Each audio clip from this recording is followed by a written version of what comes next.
Yes. Our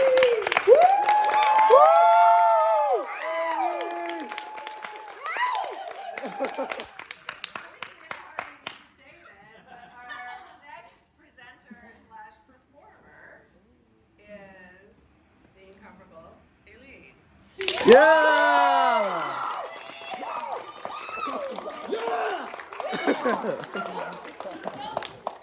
Guys, this is making me blush.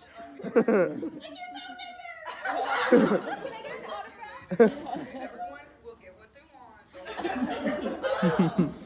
For my capstone, I kind of wanted to do a project that accompanied my time here. And my time here included a major loss in my life, which I think the first show I did here, I lost my mom. And it was really, really hard. And I've been trying to find the words myself to explain that and just share how much I learned and loved from her. And I found that theater was such a safe space for me and was such a welcoming and beautiful space that allowed me to grow and refine this voice that I had lost with her. And so for my capstone, I really wanted to not only write a paper that is somewhat mandatory for us, but about how grief can really be transformed in theater and it can be turned into a beautiful thing. But I also wanted to give an example. And last semester or last year? Last semester? Andre's class? Last semester? Last year? Last year. Last year. All runs together then. Yeah. It all meshes together after a while. I'm only 21. What do I know? But last year there was a class and we were given a task to write about the universe we were born into. And I wrote about my mom. And from that, I had this kind of itch and urge to write more about my experience and about what I learned from her. And ideally, I want to make this into a solo show, but now I have just this little excerpt that I'm really excited to perform for you guys today.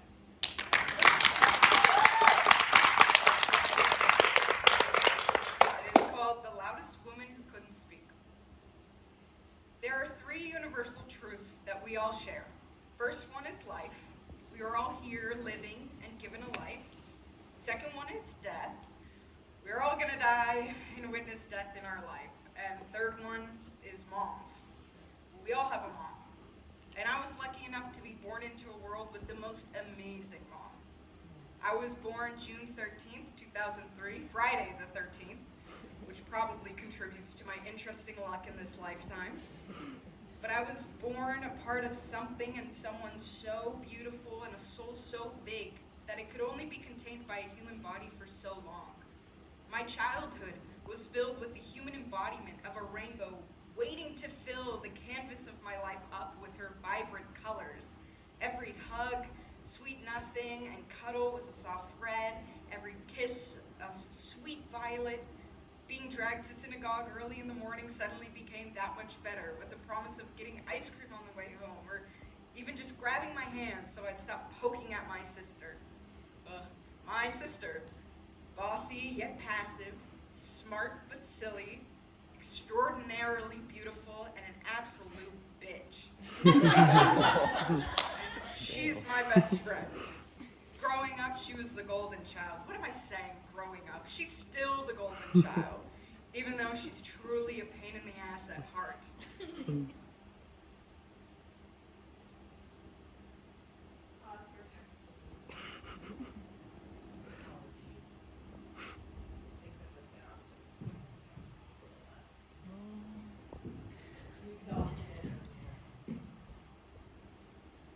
Thank you, Catherine. Give it up for Catherine. Yeah. Right.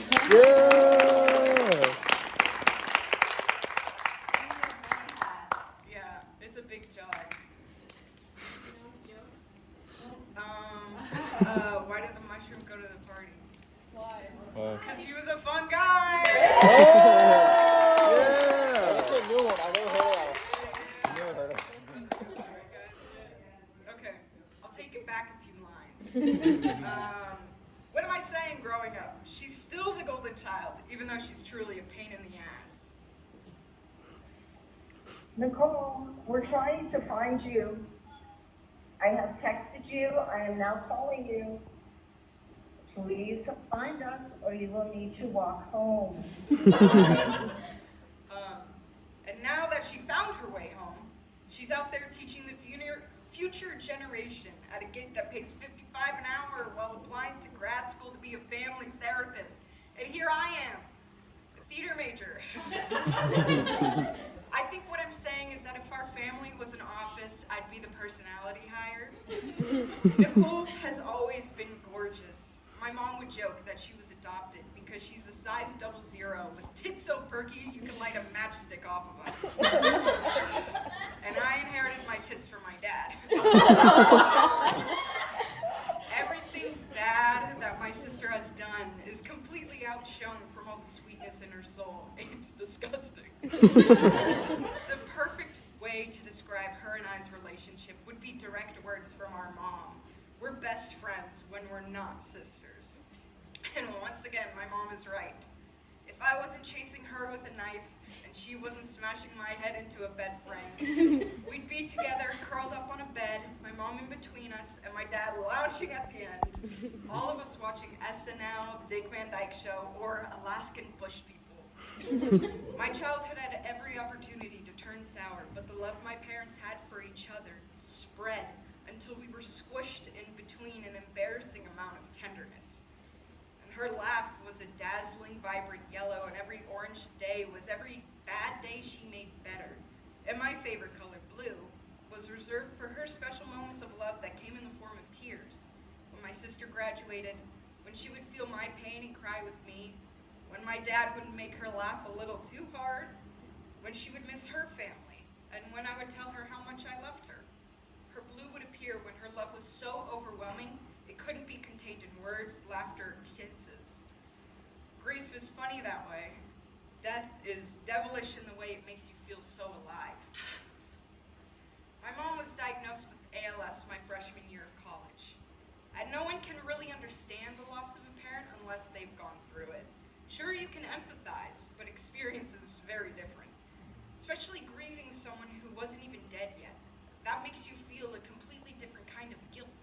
How could I grieve losing her if she was still right there? She lost the most vibrant, colorful part about herself first. She lost her voice first. It is very humbling and hard to watch the loudest, proudest person you know, who dedicated their life to social work in order to bring a voice to the voiceless, lose her ability to even say I love you, back to her kids and husband. Her husband, my dad. My dad served as the stillness and peace that came along with her bright, vibrant rainbow that was my mom. If my mom was a rainbow, he would be the two clouds on each end, holding her up and supporting her. My dad, I truly believe, is an angel sent to earth. Not only is he the most caring, empathetic, and resilient person I know, he also has the personality of some sort of being who has been here for centuries, watching us slowly destroy our world while all he could do is stand by and say like cryptic things in an attempt to warn us of our actions.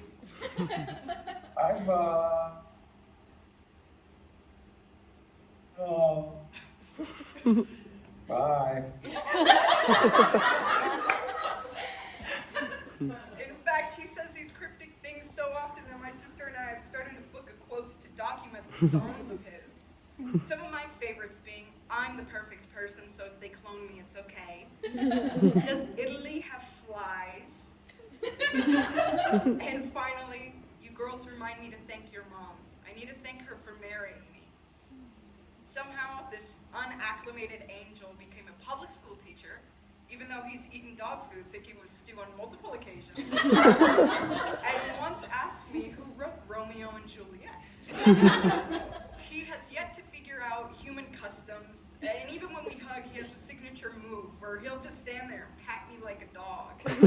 It's his way of saying he's done with the hug, and it drives me insane. Just standing there while he's just, pat, pat, pat, pat. But the one thing fixing. Has he accidentally broken many things? Yes. Did he really break them, or was he covering for me? That's not important. But he always had super glue, duct tape, or a welding kit ready to go. He truly is a fixer at heart. I remember how crazy my mom would get when she would just want to complain or kvetch, and my dad would start listing solutions for her. Well, I can just sweep it up. No, it's fine. It's just a mess, and it looks awful. Okay, I can look for a dog bowl that'll spill less. No, they're dogs. They're messy. I saw Nicole slip on one earlier today. Okay, well, I'll get wet food instead of kibble next time. John, just let me complain. Come on, you're Jewish. You need to learn how to complain. But my dad knew what he was getting into. And my mom forced him to watch my big fat Greek wedding to prep him when meeting her side of the family for the first time. And she was the epitome of a loud woman, and she was damn proud of that. Typical East Coast Jewish woman, small but mighty. Even if she didn't know what she wanted, she knew she deserved to get it. Even clearing her throat was a monumental thing. It would drive me crazy how often I'd hear this noise coming for her, but I've inherited the same exact sound. In the mornings, she was a bit gravelly sounding, but still loud enough for me to hear her yelling at me to let the dogs out. Can somebody please let the dogs out? I'm closing my door, and they've been keeping me up all night. They haven't. She's just been playing Candy Crush on her phone all night. And she'd yell at all of us, my dad included, about the most trivial things. These are your dogs too, you need to start taking them out. John, stop it. Nicole, leave your dad alone. Aileen, I'm not telling you again. You're going to tutoring. I don't care if you hate it. No, I'm telling you I'm right, and none of you want to listen to me. Who knows what we were arguing about, but I can guarantee that she was indeed right. Hey, Peanut, it's Mom. I just want to know if you still need or if you ever got some liquid starch. So call me in my car, okay? All right, bye. Listening back to voicemails, you can hear the progression of the disease. And you can hear the desperation to talk and be heard in the way she spoke. These voicemails are bittersweet music. It's nice to hear her again, but it's hard to listen to what is lost. Though thank God I have them. Because I'd never get to hear her. I'd never get to hear her tell me she loves me if it wasn't for these voicemails. Hey, boo-boo. It's Mommy. Excuse me. I just got a frog in my throat. So I'm just checking in. Talk to you later. Bye. In this one, you can hear it getting hard for her to get the words out. She was picking me up from the airport, and it was my freshman year of college, and all I wanted to do was stay home. This was before she was diagnosed. And that trip back, I took her to a speech therapist, and I remember her telling me that she was slowly getting her voice back. And that trip, I actually purposely made myself leave too late to the airport, so I would miss my flight back and have to stay home a few more days. That was the best decision I've ever made. This is the last voicemail I have from her. She's still pretty legible, but eventually the more I came home, the less I would hear from her voice. Hey, Aileen. When are you coming home? We just wanted to make sure you're okay. Okay. Talk to you soon. Bye. Soon enough, it was mainly grunts and groans. At first it was jarring, but over time, somehow I just knew what she was saying, even though there was no words. This grunt meant more apple juice, and that groan meant to get her pudding. We eventually graduated to a writing board for her, and while it was very helpful, it was torturous to know that in a sense she was trapped in her own mind. Someone who always spoke her mind was now stuck in it. But that didn't stop her from writing the answers to the Jeopardy questions down before the contestants could even say it.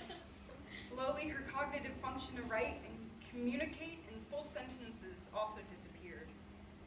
Those might have been gone, but the nature of her soul was still there. I remember telling her about hanging out with a friend of mine. He had long, moppy hair, and she was always telling him to cut it whenever he was over. While I was giving her the updates on him, she slowly wrote down, "cut hair?" question mark. And sometimes, to help her process what we were saying, we'd write it on the board for her. When we took her to the doctor's office for a procedure, she was getting impatient. I wrote down something like, "they're on their way," and she swiftly grabbed the board out of my hand, added in a little apostrophe on the top, and circled it and underlined it. An hour before she was gone, I walked down our hallway, my heart in my ass. It seemed as though the colors of this rainbow of a person had dimmed and disappeared. I didn't know what I was about to see or experience. All I knew is that she didn't have long. I didn't know if she'd remember me or if I'd want to forget the way she looked. But I walked in there, and to anyone else it would look like a living corpse in a bed, but to me she was still there, and you could tell by her eyes. They were barely open, but still were shining, and relieved to see me, yet upset that I had to see her like that. Once again, always thinking about others. At this point, her people-pleasing tendencies were a ridiculous bad habit that she had to kick. But I sat down next to her, and somehow even in this state, she knew how to make me laugh. Just tugging on my dad's hair, it was like I could hear her tell him to get a haircut. But once my dad left, she did something that proved to me that she was there, and she knew I was too. She shakily grabbed my hand and so delicately brought it up to her. Stark contrast to the impromptu haircut she was trying to give my dad. Then it was like everything was okay again as she sat herself up, opened her eyes wide enough where I could see the different shades of brown, and kissed my hand. And the rainbow was still there. We are all so lucky to be a part of someone as special as witnessing her and being a part of who she was. But like a dandelion, just one gust of wind and she was gone. But her love was spread all over. And now, here I am, that limbo land, or twilight zone you enter after the unconditional love in your life, your best friend, your mom dies. That's the peculiar thing about death. You can lose the most important thing in your life and the world still keeps moving. You're stuck in a state of shock, denial, perhaps holding on to whatever you think will keep you in the past, or maybe you just straight up don't know what to do because what is there to do and what is the point of it? It's what I call the twilight zone. The state of living where everything halts for you, but the world is somehow still busy. While I think I've moved out of that, I'm discovering a new, interesting state of being. Everything still hurts a lot. It's only been 2 years, which is really not that long of a time, but society treats grieving like a timeline. For major losses, like the loss of a parent, after 6 months, you gotta be back on your feet and functioning. And now that it's 2 years, I feel some sort of pressure to get back to normal. Though I'm still trying to figure out what my new normal is. I'm trying to refine my own new voice since my old one has seemed to die with hers. This grief I carry everywhere I go. On good days, it's an old, worn-down suitcase I have to carry no matter what. It's brown leather with flip-open clasps and a handle which the leather is peeling off of due to the usage. The dust smell mixed with the leather artistry is nostalgic. It has a tag on it with my name, phone number, and address. It says, "If lost, please return to Aileen Lawrence." And no, there's nothing worth stealing inside. It's not something I wish I had to carry around, but it's not a full suitcase set, so it's manageable. On my best days, my grief is a small suitcase that wears my arm out. It's inconvenient. Why didn't anyone put wheels on it? My hands have developed calluses from holding onto it for so long, but no matter what I do or where I put it or how hard I pull on that damn tag, it always makes its way back to me. Every other day, it feels like this small burn in me, at the core of my chest, slightly akin to heartburn, and sometimes if I ate something fried, I do confuse it with heartburn. I imagine It, like a flame with a small glow, you can always see something glimmering in me, something simmering in my soul. And whenever people say they see something in me or feel a vibe I give off that they can't quite pinpoint, I always think it's the light of my grief I inherited from my mom. Every non-great or good day, that's when it burns. But on my bad days, it's like an explosion. I can feel the light start to simmer and bubble and boil and burn brighter, brighter, and brighter. My chest contracts. My ribs feel like they're moving. I can't breathe as easily, and my body starts to shake along with the vibration of whatever sound is around me. If you've ever had a panic attack, it's similar to that, just with a touch of emptiness and love. It's like realizing that a piece of my heart is missing. That's awful, a piece of my heart is missing. But a piece of my heart is not missing. It just lays 6 feet underground. And while I'm not a doctor, I'm quite certain that's not good and something may be wrong with me. But then I realized that peace belongs to someone else. Someone who gave their entire heart, soul, and life to me. And that pain turns more into a persisting love that is so stubborn that it will not leave me alone in a hard moment. And I think that's what grief is. A love so headstrong, so absolute, so uncompromising, that even when you think it's gone, it refuses to leave you in heart-wrenching moments. Sometimes I feel like I'm still there. I'm still right where they dug her hole, and I just want to decay into the dirt and the earth and let the vines grow out of me and intertwine with hers.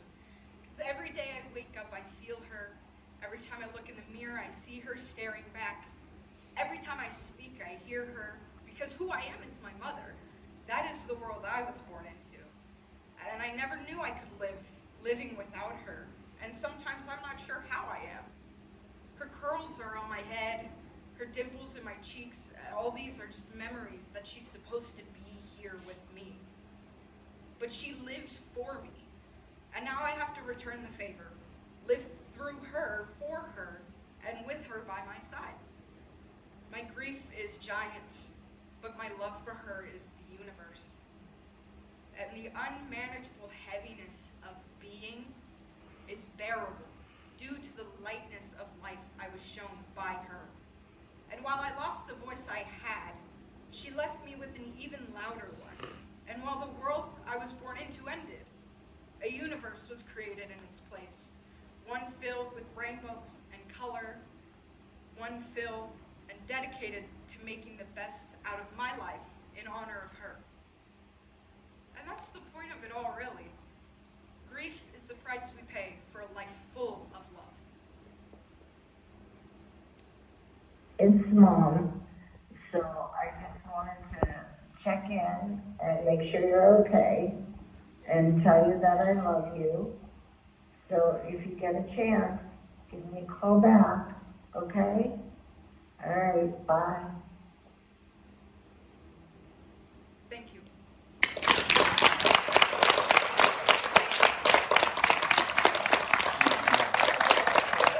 Okay.